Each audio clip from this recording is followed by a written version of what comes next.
Bismillah wa salatu wa salam ala rasulillah. Donc, on continue avec la suite des règles de rattrapage du jeûne et on étudie le cas, le quatrième cas, qui est celui qui mange pendant la journée de Ramadan ou qui fait un acte qui annule le jeûne pendant la journée du mois de Ramadan en connaissance de cause, c'est-à-dire il est conscient, volontairement il le fait, il n'est pas sous la contrainte, il n'a pas fait ça en se basant sur une interprétation ou une compréhension de la religion, une interprétation donc acceptée et existante dans la jurisprudence. Il le fait volontairement, il viole la sacralité du mois et il mange pendant le mois, il assume donc son acte et à un certain moment il regrette et il veut réparer sa situation. Ou bien quelqu'un qui a atteint la puberté et qui n'a pas respecté donc le jeûne de ce mois, il n'a pas observé le jeûne pendant plusieurs mois, plusieurs années, et à un certain moment de sa vie, il regrette et il veut réparer cette situation. Comment il doit faire? Il faut savoir que les savants sont unanimes sur le fait que pour réparer cette situation, un repentir sincère est obligatoire. At-tawba an-nasuh, c'est-à-dire la première chose à faire, c'est de faire un repentir sincère. Le repentir sincère, c'est de reconnaître sa faute, de la regretter, d'avoir l'intention ferme de ne plus la refaire, d'avoir l'intention ferme de respecter cette obligation qui n'a pas été respectée, donc de la respecter prochainement. Et parmi les signes d'un repentir sincère, c'est que la personne, elle multiplie les actes, les bonnes actions, comme le jeûne surérogatoire, la prière surérogatoire, la sadaqa, l'aumône, etc. Et qu'elle soit triste par rapport à ce qu'elle a fait auparavant. Elle pleure son péché. Donc ça, c'est le repentir sincère. Elle demande à Allah subhanahu wa ta'ala constamment et régulièrement de lui pardonner son péché. Une fois on a fait ce repentir, donc les avis des savants divergent sur ce point. On va commencer avec un avis qui dit que rien ne peut réparer, si ce n'est bien sûr le repentir sincère et de multiplier les bonnes actions, rien ne peut réparer cette action, c'est-à-dire ni le fait de rattraper un jour à la place, parce qu'aucun jour ne peut prendre la place d'un jour obligatoire de Ramadan qui n'a pas été observé volontairement, ni le fait de faire le kafara. Le kafara, c'est le fait d'affranchir un esclave, mais on parle plus de ça aujourd'hui parce qu'il n'y en a plus d'esclaves, heureusement d'ailleurs. Et le but de l'islam, c'était donc d'encourager l'affranchissement des esclaves. C'est pour ça, comme expiation, il demande aux musulmans, quand il fait donc une faute d'affranchir un esclave, si c'est pas possible, de jeûner 2 mois consécutifs, si c'est pas possible, de nourrir 60 pauvres. Et ça, auprès de la majorité des savants, dans l'ordre, c'est-à-dire on ne passe à quelque chose qui suive que lorsqu'on est incapable de faire la précédente. Donc, on lui demande pas de faire ça, nous disent les savants qui adoptent le premier avis, ni de rattraper le jour. Pourquoi? Tellement l'acte qu'il a fait c'est grave, rien ne peut le réparer si ce n'est un repentir sincère et que Allah subhanahu wa ta'ala le comble de son bienfait et de sa miséricorde. Le deuxième avis, c'est l'avis qui nous dit que celui qui a fait ça doit, après le repentir sincère, rattraper un jour de jeûne, s'il l'a fait une fois, ou un nombre égal de jours, s'il l'a fait plusieurs fois ou plusieurs ramadans, et avec chaque jour rattrapé, il doit faire une expiation, il doit faire le kafara, c'est-à-dire il doit ou bien affranchir un esclave, ou bien jeûner 2 mois consécutifs, ou bien nourrir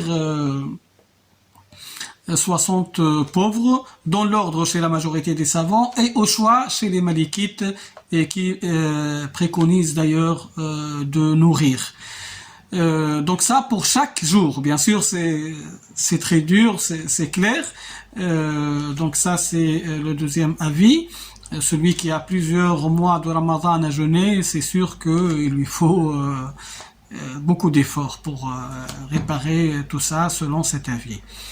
Le troisième avis nous dit que celui qui a donc fait cet acte, il doit en plus donc du repentir sincère, il doit jeûner un nombre égal de jours. Un nombre égal de jours, et il n'a pas à faire le kafara. On ne lui demande pas de faire le kafara pour chaque jour qui n'a pas été respecté. Et s'il n'a pas jeûné plusieurs ramadans, il rattrape ses jours, et le dernier ramadan qu'il va rattraper, avec chaque jour rattrapé, il nourrit un pauvre par rapport au retard. Mais il ne le fait pas pour toutes les années, il ne le fait qu'avec la dernière année rattrapée. Et cet avis est majoritaire, c'est l'avis sur lequel le fatwa aujourd'hui est fait, et les avis juridiques des savants sont donnés pour répondre à cette question, et c'est un avis de juste milieu. Le dernier cas, le cinquième cas de rattrapage, celui qui, pendant la journée de Ramadan, il fait al-jima', c'est-à-dire il fait une relation sexuelle pendant la journée de Ramadan, en connaissance de cause, il n'est pas sous la contrainte, il n'est pas dans l'oubli, il n'a pas une interprétation fondée, non, il le fait volontairement, il le fait par violation de ce mois sacré. Comment il doit réparer cet acte? C'est la même chose, donc un repentir sincère est nécessaire dans ce cas-là. Pourquoi? Parce que comme le fait de manger volontairement, c'est le quatrième cas, est un grand péché, le fait de nourrir, donc le fait de faire ce rapport dans la journée de Ramadan, pareil, c'est un grand péché, c'est le fait de manger volontairement et à travers une relation sexuelle pendant la journée de Ramadan. C'est un péché qui est grave, c'est un péché qui est à réparer bien sûr, et la réparation elle est conséquente par rapport à la gravité de l'acte. Donc on va expliquer ce qu'il faut faire. La première chose, comme on a dit, c'est le repentir sincère, et après la personne qui a commis cet acte doit faire al-kafara. Le kafara, c'est comme on l'a expliqué tout à l'heure, affranchir un esclave, ou bien jeûner 2 mois consécutifs, ou bien nourrir 60 pauvres dans l'ordre pour le jumhur, c'est-à-dire celui qui est capable de jeûner, il doit jeûner, il ne doit pas passer à la nourriture. Et s'il n'est pas vraiment capable de jeûner, là il passe à la nourriture. Et bien sûr, selon le hadith du prophète sallallahu alayhi wa sallam, s'il n'a pas les moyens, il est pauvre, il ne peut pas nourrir, il ne peut pas jeûner, il ne peut pas nourrir, il n'a rien à faire à part le fait de faire le repentir sincère. Et c'est là une des formes de miséricorde, de clémence dans notre religion, dans cette adoration qui est le jeûne. Le but n'est jamais de compliquer la situation, le but n'est jamais de gêner le pratiquant, mais le but c'est de le purifier. Et pour la femme, est-ce qu'elle aussi elle doit comme partenaire, elle doit faire le kafara ou pas? Là aussi, les savants divergent. Le premier avis nous dit que il y a que les hommes qui sont concernés par le kafara, c'est-à-dire elle n'a pas à faire le kafara, elle n'a pas à réparer donc cet acte. C'est l'homme qui est responsable de cet acte, donc c'est lui qui doit réparer, et elle ne fait rien si ce n'est jeûner un jour. pour la sacralité du mois, pour la violation de ce mois sacré.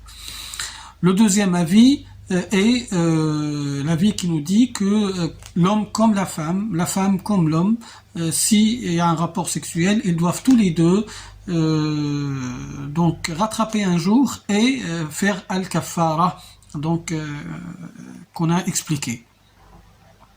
Le troisième avis, qui est l'avis le plus majoritaire et sur lequel al-fatwa aujourd'hui est faite, est donnée, c'est que si la femme elle a consenti, c'est-à-dire elle était d'accord, elle donc doit rattraper un jour et aussi faire le kafara. Si elle était sous la contrainte, elle n'était pas d'accord, elle a repoussé avec tous les moyens, mais elle n'a pas pu. Donc là, elle n'a rien à faire, ni elle ne rattrape, ni elle ne fait al-kafara. À notre avis, dit, elle rattrape quand même pour la sacralité du mois. Voilà donc le rattrapage du jeûne qui n'a pas été observé. J'espère que c'est clair. S'il y a des questions, s'il y a des choses qui ne sont pas claires, vous pouvez toujours envoyer vos questions à travers le mail ou dans les commentaires. Barakallahu fikum wa jazakumullahu khayran wa assalamu alaykum wa rahmatullahi wa barakatuh.